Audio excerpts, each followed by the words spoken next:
Alléluia. Merci Seigneur, nous te couronnons de gloire. Nous te couronnons, toi les dieux des gloires. Nous te couronnons, toi qui nous as aimés le premier. Quand nous n'existions même pas physiquement, mais toi tu nous as aimés parce que tu es ce créateur puissant qui nous a aimés avant même que le monde ne soit créé. Nous te couronnons de gloire, nous te couronnons de gloire, nous te couronnons de gloire. Et nous te disons merci pour le souffle de vie. Merci pour ta patience. Merci pour ton esprit qui marche avec nous, qui nous accompagne. Même quand nous sommes insensibles, même quand nous ne le réalisons pas. Mais Seigneur Dieu, nous croyons que ton esprit est là. Parce que homme ne peut tenir dans ce monde sans ton esprit.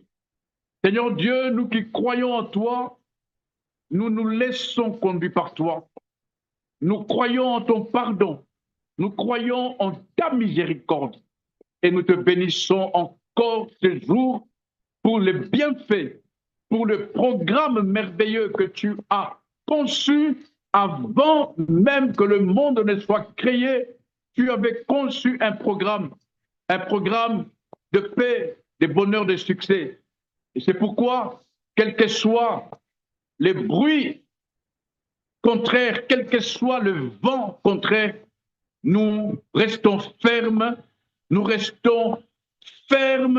et nous croyons que tu es au contrôle et nous allons y arriver. Alléluia. Bonjour à vous, bien-aimés dans le Seigneur. De partout où vous nous suivez, nous vous disons bonjour, bonsoir. Cela dépend de l'heure à laquelle vous êtes connectés. Soyez bénis.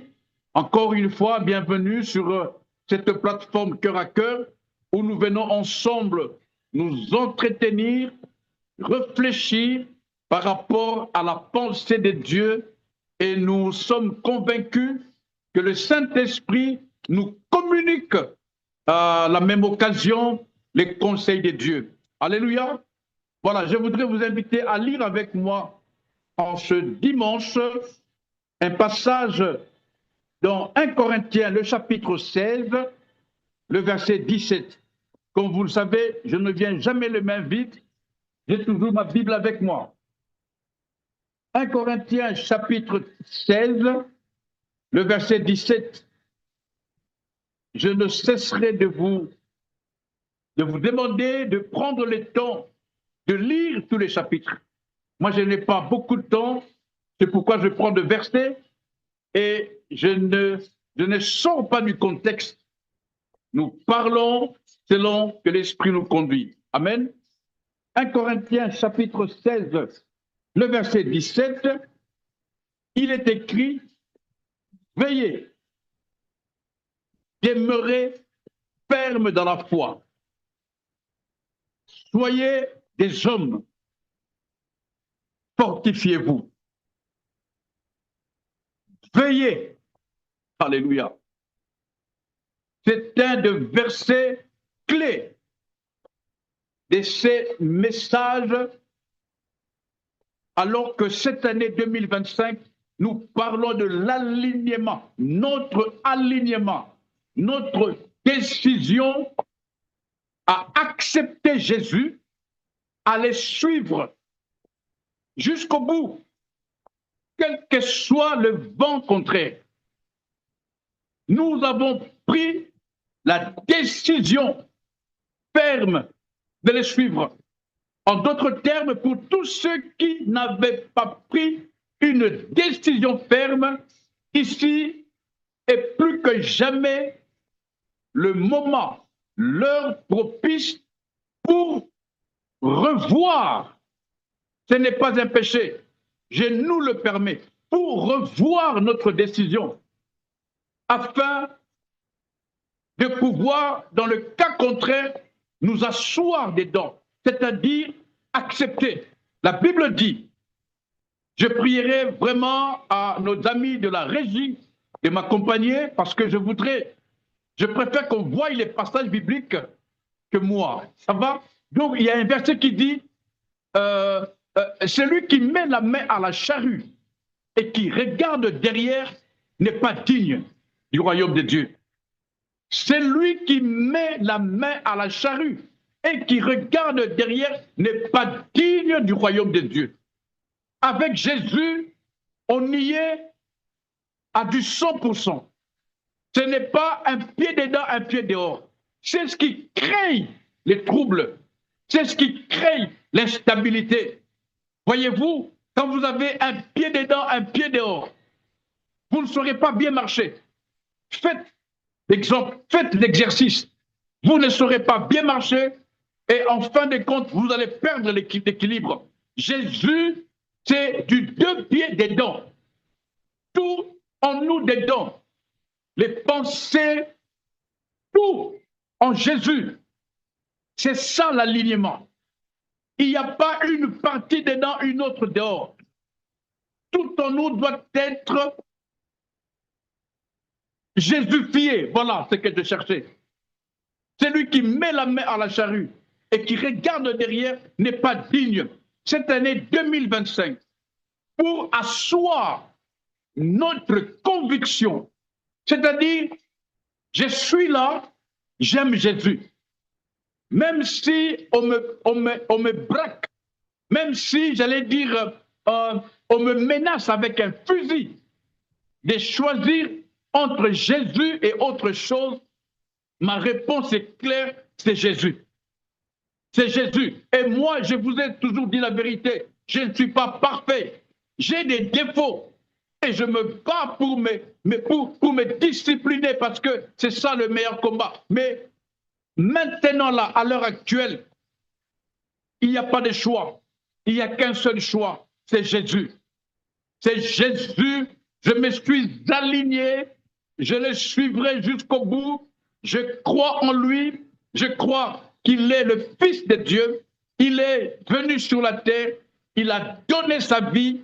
Il a payé de sa chair. Son sang a coulé. Je crois en Jésus. Alléluia. Je crois en Jésus. Je voudrais que tu croies aussi en Jésus. L'écrivain dit, veillez. Veillez. Veillez. Dis à ton voisin, veille. Veille. Oh mon Dieu. Veillez, veillez, veillez, veillez. Il est écrit quelque part, soyez sobres et vigilants. Quelque part en Afrique, on dit, pas d'équilibre. Ne sois pas distrait. L'heure est mauvaise. Quelqu'un disait, l'heure est grave. Ne sois pas dans la distraction. Et c'est de ça que nous allons parler aujourd'hui. L'écrivain dit, veillez. Oh, veillons, mes bien-aimés. Veillons. Veillons. Et laissez-moi vous dire quelque chose. Veiller n'est pas synonyme de toujours aller à l'église, ne pas dormir à la maison, prier 24 heures. Tout ça, c'est bien. Mais il y a une autre dimension, c'est veiller. J'ai vu des gens qui pêchent en priant. J'ai vu des gens qui pêchent en jeûnant.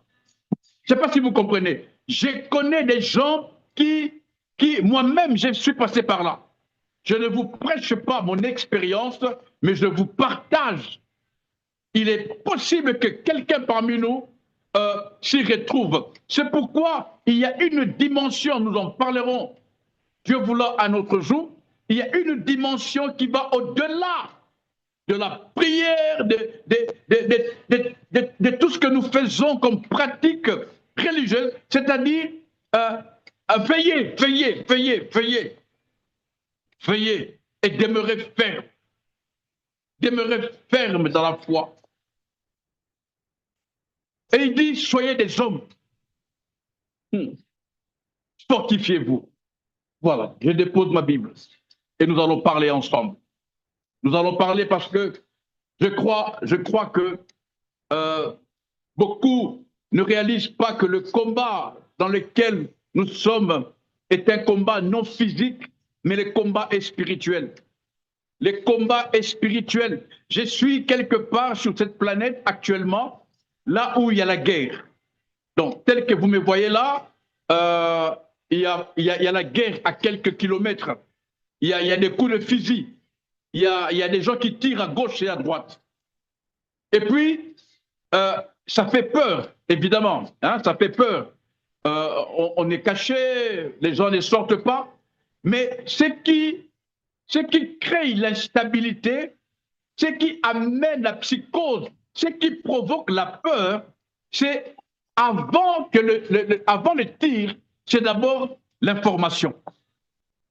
J'ai compris ça en quelques jours. Et c'est pourquoi le Seigneur m'a permis, à notre rendez-vous, de vous en parler. L'information tue. Vous n'avez pas idée de combien l'information fait plier bagages. Je vois des papas, des mamans qui prennent leurs enfants, qui abandonnent leur maison, qui abandonnent leurs biens et qui plient bagages, qui s'en vont parce qu'ils ont été informés. Il y a la bonne information, il y a la mauvaise information. L'information tue. Alléluia. J'ai compris cela en peu de jours. En tout cas, ceux qui n'ont jamais vécu une guerre risquent de ne pas bien me comprendre. Mais le combat dans lequel nous vivons n'est pas physique. Ce combat est spirituel. C'est ce qui nous appelle à nous plonger dans le spirituel. Et même, vous le savez, vous et moi, que tout ce que nous voyons a d'abord existé dans les pensées d'une quelconque personne. D'abord dans les pensées de Dieu, c'est lui qui a créé l'appareil avec lequel j'enregistre cette émission. Avait d'abord cela dans ses pensées. C'est lui qui a créé ces lunettes. Il les avait d'abord dans ses pensées. Et ce n'est qu'après qu'il a matérialisé et nous pouvons les toucher. La guerre est spirituelle. Je nous interpelle à nous barricader spirituellement. Je nous appelle à être forts spirituellement. C'est ce que l'écrivain a dit dans 1 Corinthiens. Soyez des hommes, fortifiez-vous. Soyons des hommes. Ici, homme n'est pas dans le sens masculin ou humain. Non, soyez des hommes. J'aime beaucoup dans ma langue maternelle, Zalam Obali. On dit ça à un homme. Je ne sais pas si vous me comprenez. Ma mère, souvent, me le disait à moi et à mes frères. Nous sommes des hommes. Elle le sait parce que c'est elle qui nous a mis au monde. Mais à un moment donné, quand elle venait nous fortifier, ma mère nous disait, soyez des hommes. Ah, j'ai compris ça vraiment en retard. Soyez des hommes. Sois un homme. Vous comprenez? On dit à un homme, sois un homme. Sois un homme veut dire, sois fort dans tes pensées. Sois fort dans tes pensées, pas dans les muscles. Avoir le muscle ne fait pas de toi un homme. Avoir des paquets, c'est comme ça qu'on dit. Il ne s'agit pas de l'effort physique. Non, la Bible dit l'exercice physique est utile, mais à peu de choses. Par contre, l'exercice spirituel est utile à beaucoup de choses. Elle nous amène même, elle nous permet d'aller même dans la présence de Dieu. Si la régie peut m'afficher ce passage. L'exercice physique, je paraphrase, est utile. C'est bien pour la santé, mais elle est utile à peu de choses. Par contre, l'exercice spirituel, frères et sœurs, soyons spirituels. Soyons spirituels, recherchons les choses d'en haut. Ne nous laissons pas distraire par les choses qui sont ici-bas sur la terre. Soyons de ceux qui cherchent les choses d'en haut. Alléluia. C'est lui qui tourne le regard vers Jésus, la Bible dit. C'est lui qui s'affectionne, c'est lui qui recherche les choses d'en haut. Il ne sera pas déstabilisé. Voilà. Donc là où je suis actuellement, il y a la guerre. Et cette guerre, je l'ai dit il y a quelques minutes, malgré les coups de fusil, les gens restent calmes. Hein, les gens qui tirent, on apprend même qu'il y a des bombes à gauche, des bombes à droite, parce qu'on a Internet. Mais les gens restent calmes. Par contre, l'information, elle est plus dangereuse que les balles. Au point où une famille apprend par des sources négatives que l'ennemi est au coin de la rue. La famille, je vois le papa, la maman, les enfants faire bagage et fuir, alors que c'était faux. L'ennemi a compris un des moyens pour avoir cette ville, c'est en propageant des fausses informations par des canaux divers. Il utilise de messages vidéo, de messages audio, où il dit des mensonges. Et cela finit par créer la panique dans la ville. Cela a provoqué la peur, la panique, la psychose, le stress, la fuite comme dernier recours. Et les gens laissent la ville. La Bible parle même de ça. Un jour, Dieu a utilisé ce moyen-là.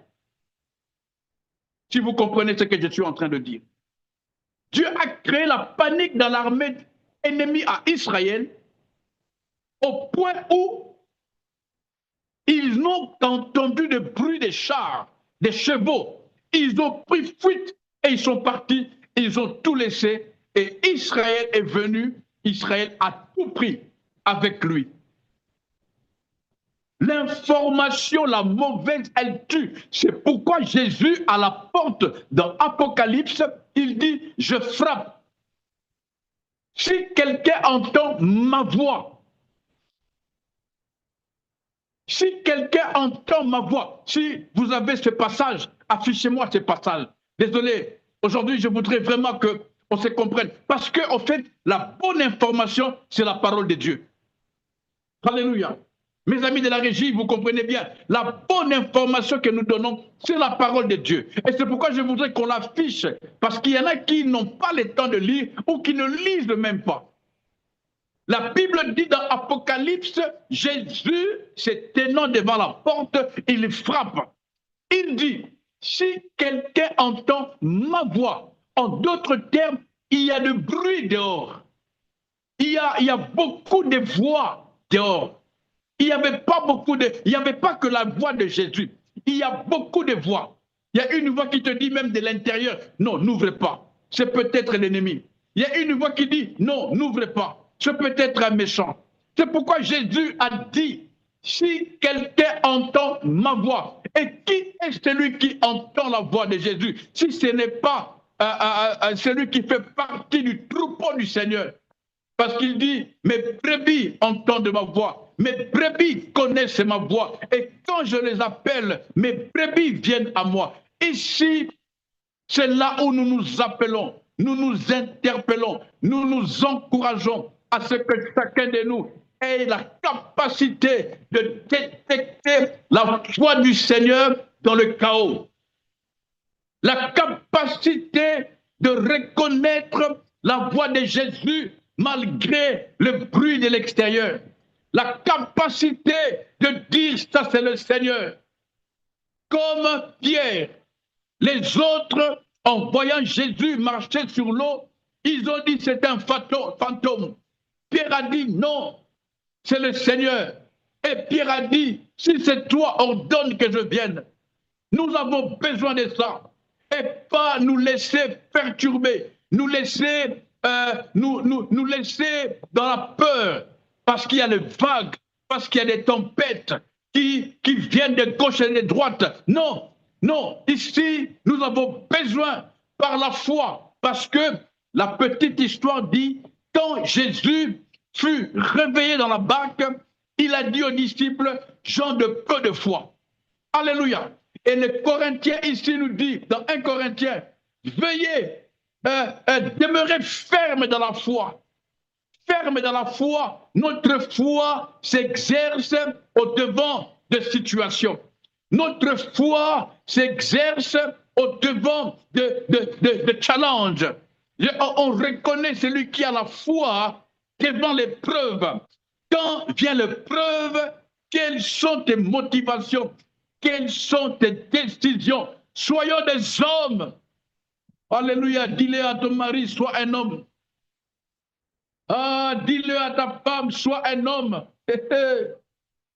Dis-le à tes enfants, sois un homme.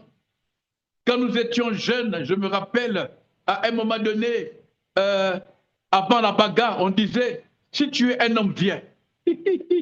Si tu es, j'aime comment nos amis de la Côte d'Ivoire disent ça. Ils disent, si tu es homme, tu n'as qu'à venir. Si tu es homme, viens. Il faut être un homme pour affronter Goliath. Il faut être un homme pour défier les rois. Il faut être un homme pour accepter d'aller dans la fosse au lion. Il faut être un homme pour accepter d'affronter la fournaise ardente. Il faut être un homme pour accepter de se tenir devant la mer rouge et de frapper de son bâton. Il faut être un homme pour rester ferme. C'est ça la finalité. Le ciel est rempli des hommes et des femmes qui étaient fermes ici-bas sur la planète appelée Terre, fermes face à l'adversité, fermes face aux mensonges du diable. Restez fermes face à toute proposition qui veut nous empêcher de célébrer Jésus. Restez fermes, même quand on est en train de brûler. Mais notre fermeté, c'est défini par notre foi. Nous croyons en Dieu. Nous croyons en Jésus. Nous croyons au Saint-Esprit. Tu peux le déclarer haut et fort. Je crois en Jésus. Je crois en Dieu. Je crois en Dieu, le Père Tout-Puissant, le Créateur du ciel et de la terre. Je crois en Jésus-Christ, son Fils unique, né de la Vierge Marie. C'est lui qui a souffert sous Ponce Pilate. Je crois qu'il était arrêté, mort, mais je crois qu'il est ressuscité. Il est monté au ciel. Il est assis à la droite de Dieu, le Père Tout-Puissant. D'où il viendra juger les vivants et les morts. Je crois en son esprit. C'est lui qui nous parle maintenant. Je crois au Saint-Esprit de Dieu. C'est lui qui dirige le monde. Je crois que le Saint-Esprit de Dieu est puissant. Il est fort. Il est fort. Il n'a jamais perdu bataille. Il est là. Il voit les manœuvres de l'ennemi. Il voit les mensonges de l'ennemi. Mais il nous parle maintenant. Et peut-être qu'il y a des hommes et des femmes qui sont dans un pays en guerre et qui me suivent maintenant. Soyez forts, soyez des hommes, ne fouillez pas votre pays à cause de la mauvaise information. Ne laissez pas votre pays, c'est votre héritage. N'abandonnez pas votre nation à cause de mauvaises informations qui viennent de gauche et de droite. N'abandonnons pas notre pays à cause des vidéos qui circulent comme quoi que l'ennemi est entré dans la ville. Non, soyons fermes. L'Éternel, notre Dieu, est au contrôle. Il nous donnera ses ennemis. Oui, il nous donnera ses ennemis et il lui protégera ce pays qui est à nous. Quand il a créé le monde, il a délimité les frontières. Il a fait que tel peuple habite telle contrée. Il n'a pas donné l'ordre à l'ennemi de venir prendre ce qui est à nous. Restez fermes. Quelqu'un dit avec moi, alléluia. Restons fermes. Restons fermes. Restons fermes. Restons fermes. J'ai entendu une histoire. Peut-être que vous la connaissez. Un homme est allé à l'hôpital faire des examens. Et puis, pour aller plus vite, on dit qu'il a attrapé le sida. Et cet homme, étant fâché, il a divorcé avec son épouse. Il a chassé sa femme. Parce qu'il dit, je suis resté fidèle. Et toi, tu es allé prendre le sida. Tu m'as trompé. Et maintenant, tu m'as contaminé. Au lieu de s'arrêter là, il a commencé à dilapider tout son argent, à aller en boîte, à se saouler. Il commençait à voyager partout dans le monde. Il a commencé à utiliser toute son économie. Est-ce que vous comprenez? Et puis, il est allé plus loin. Il a commencé à sortir avec des filles, à coucher même avec les garçons, parce qu'il se disait, je n'ai plus rien à faire, je vais mourir. Et vous savez quoi? Un jour, on lui dit, c'était une erreur. On t'avait donné les examens, le résultat des examens d'un autre patient. Ce n'était pas toi. Tu n'es pas malade. Tu es en bonne santé. À quel point la mauvaise information crée la débandade. À quel point la mauvaise information, cela n'a pas commencé aujourd'hui, c'est depuis le jardin d'Éden. Lorsque le diable est venu donner la mauvaise information. Qu'est-ce que c'est que la mauvaise information si ce n'est pas de détourner, de déformer la bonne, celle qui vient de Dieu? Lorsque le diable a la bonne information, il vient vers toi, il la déforme. Et si tu n'es pas un homme, si tu ne veilles pas, tu es parti comme Abel, comme Ève. C'est ça le plan du diable. Et comme je l'ai dit au commencement, la plupart de ceux qui sont déstabilisés par la mauvaise information, c'est des hommes et des femmes qui ne prennent pas le temps de méditer la parole, de s'imprégner de la parole, de vivre l'intimité avec le Saint-Esprit. En un mot, c'est des hommes et des femmes qui sont distraits par le monde et tout ce que le monde nous offre. Ne soyons pas distraits. Ne soyons pas distraits par ce que le monde nous propose. Ne nous laissons pas distraire. Le monde, nous y sommes, mais nous ne sommes pas de ce monde. C'est ce que dit la Bible. Voyez-vous, un jour, Jésus, les lecteurs de la Bible savent de quoi je parle. Un jour, le diable ira jusqu'à attaquer Jésus, le Fils de Dieu. Il est allé l'attaquer en essayant de déformer la parole. C'est pourquoi Jésus répondait également par la parole véritable. Il est aussi écrit. Mais quand on n'a pas la connaissance de la parole, on est parti. C'est pourquoi la Bible dit « Mon peuple périt ». Pas parce qu'il ne m'aime pas. Non. Beaucoup aiment Jésus. Beaucoup adorent Dieu. Je l'ai toujours dit. Un jour, Jésus, disant à ses disciples, il dit « Ce peuple m'aime ». Jésus ne ment pas. Ce que Jésus dit est vrai. Jésus lui-même a dit « Ce peuple m'aime ». Jésus sait que tu l'aimes. Mais le problème, c'est que Jésus dit, il m'aime de ses lèvres et pas avec son cœur. En d'autres termes, il n'est pas stable. Il n'est pas stable, il n'est pas ancré dans la parole. Et c'est pourquoi il périt. Il y en a qui aiment Jésus, mais qui périssent. Il y en a qui adorent Jésus, mais qui périssent. Pourquoi? Parce qu'ils n'ont pas l'information. Mon peuple périt. Cherchons l'information, la bonne. C'est-à-dire au milieu du chaos, au milieu de ce tourment, au milieu de ce tohu-bohu, cherchons la bonne information. Oh Dieu, que dis-tu par rapport à ma vie? Oh Dieu, quelle est ta lecture par rapport à mon couple? Oh Dieu, quelle est ta lecture par rapport à mon futur? Cherchons la bonne information. Cherchons la bonne information.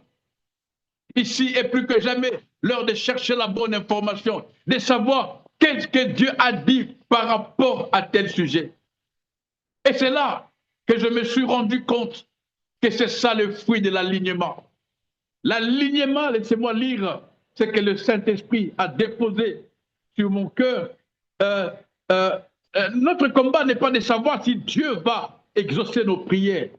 Notre principale préoccupation est de nous assurer d'être véritablement dans le projet de Dieu, dans la volonté de Dieu. Notre combat n'est pas de savoir si Dieu va exaucer ou pas. Non, non. Ça, c'est son problème. Notre préoccupation première, j'ai aimé ça, c'est pourquoi j'ai écrit, vous avez vu, j'ai lu pour ne pas oublier, j'ai aimé ça. Je ne me concentre plus sur est-ce que Dieu va exaucer. J'ai demandé une voiture, est-ce que Dieu va me donner la voiture? Non, j'ai compris que ça risque le danger et que cela risque de nous déstabiliser. Alors, j'ai compris une chose, réponse ou pas, bénédiction ou pas, qu'il y ait exaucement ou pas encore, ce qui m'intéresse moi, c'est de savoir que je suis dans la volonté de Dieu.